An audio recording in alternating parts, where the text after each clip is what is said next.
Prostrations to Ramana, shining as the self in all beings. We begin today's satsang with the prayer. This will be followed by the chanting of Muktaka trayam.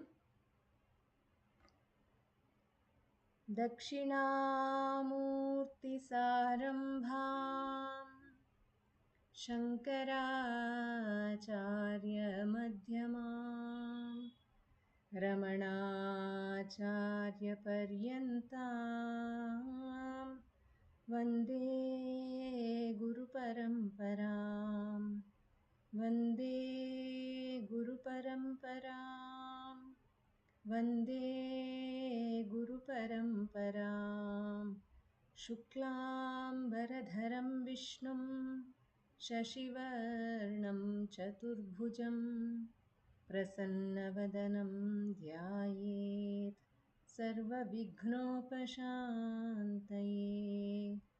आङ्गिकं भुवनं यस्य वाचिकं सर्ववाङ्मयम् आहार्यं चन्द्रतारादि तं नमः सात्विकं शिवम् ॐ नमो भगवते श्रीरमणाय. Namo Ramana. I now request Sri Nandakumarji to chant the Muktaka trayam.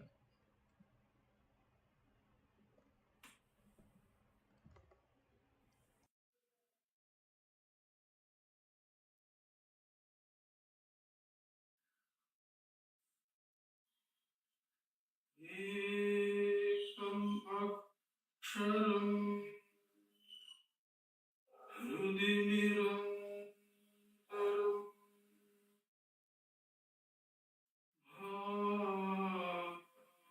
भासते स्वयं लिख्यते शतम्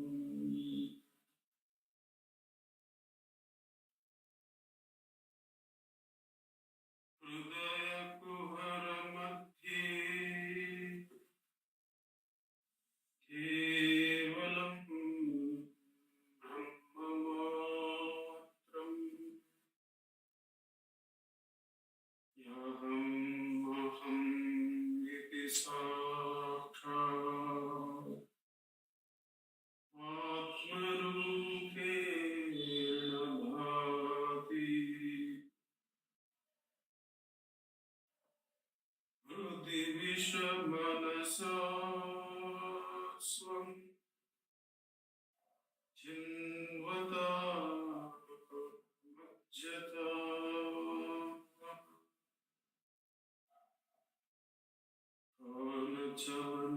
कालचलनलोभा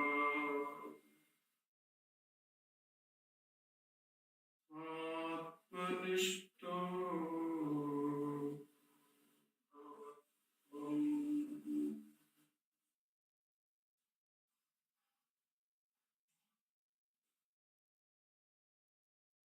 देहं मृण्मयवत् जडात्मकम् अहं बुद्धिर्न तस्यास्त्यतो नाहं तत्तदभावशुक्तिसमये सिद्धात्मसद्भाव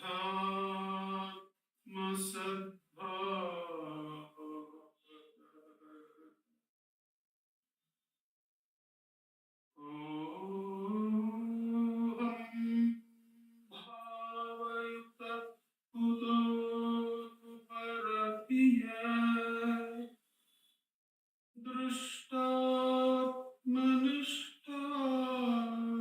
दृष्टात्मनिष्ठात्मना सोहं स्फूर्तितया अरुणाचल शिवः पूर्णो विभाति स्वयम्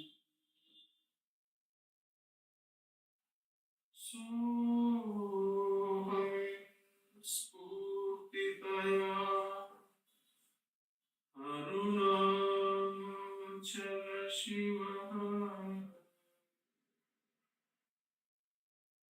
Puro Vibhavati Swayam.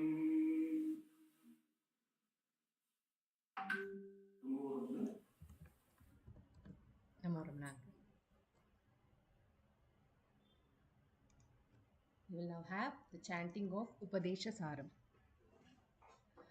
वायुरोधनालीयते मनः जालपक्षिवर्द्रोधसाधनं चित्तवायवश्चित्क्रियायुताः शाखयोर्द्वयी शक्तिमूलका लयविनाशने उभयरोधने लयगतं पुनर्भवति नो मृतं प्राणबन्धनाल्लीनमानसम् एकचिन्तनान्नाशमेत्यद नष्टमानसोत्कृष्टयोगिनः कृत्यमस्ति किं स्वस्थितिं यतः दृश्यवारितं चित्तमात्मनः चित्वदर्शनं तत्त्वदर्शनं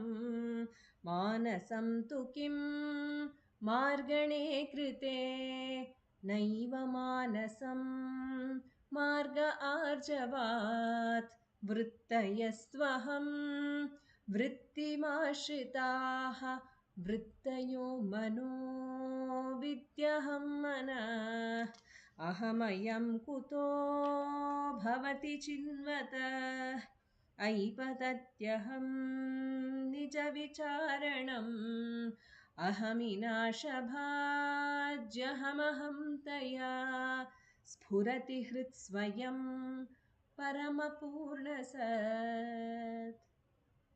Namo Ramana. We will now have 4 songs from Ramananjali Sangeetam.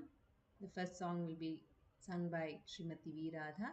The second song will be sung by Pratibha Sundaresh. The third song is by Savitri Krishnan and Jaisriram Krishnan. The fourth song will be presented by Revathi Shankar.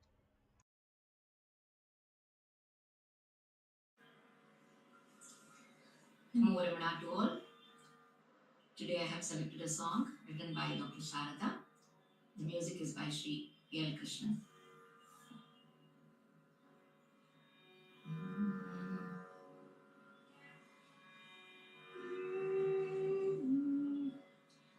கருணை கடலே பொங்கி இன்ப அலைகள் ஆடுதே கருணை கடலே பொங்கி இன்ப அலைகள் ஆடுதே ரமணா ரமணா ரமணா என்று கானம் பாடுதே ரமணா ரமணா ரமணா என்று கானம் பாடுதே கருணை கடலே பொங்கி இன்ப அலைகள் ஆடுதே கருணை கடலே பொங்கி இன்ப அலைகள் ஆடுதே ரமணா ரமணா ரமணா என்று கானம் பாடுதே ரமணா ரமணா ரமணா என்று கானம் பாடுதே அங்கும் இங்கும் தங்க ரமணன் அழகே தோன்றுதே அங்கும் இங்கும் தங்க ரமணன் அழகே தோன்றுதே மங்களங்கள் என்றும் வாழ்வில் நிலைக்கச்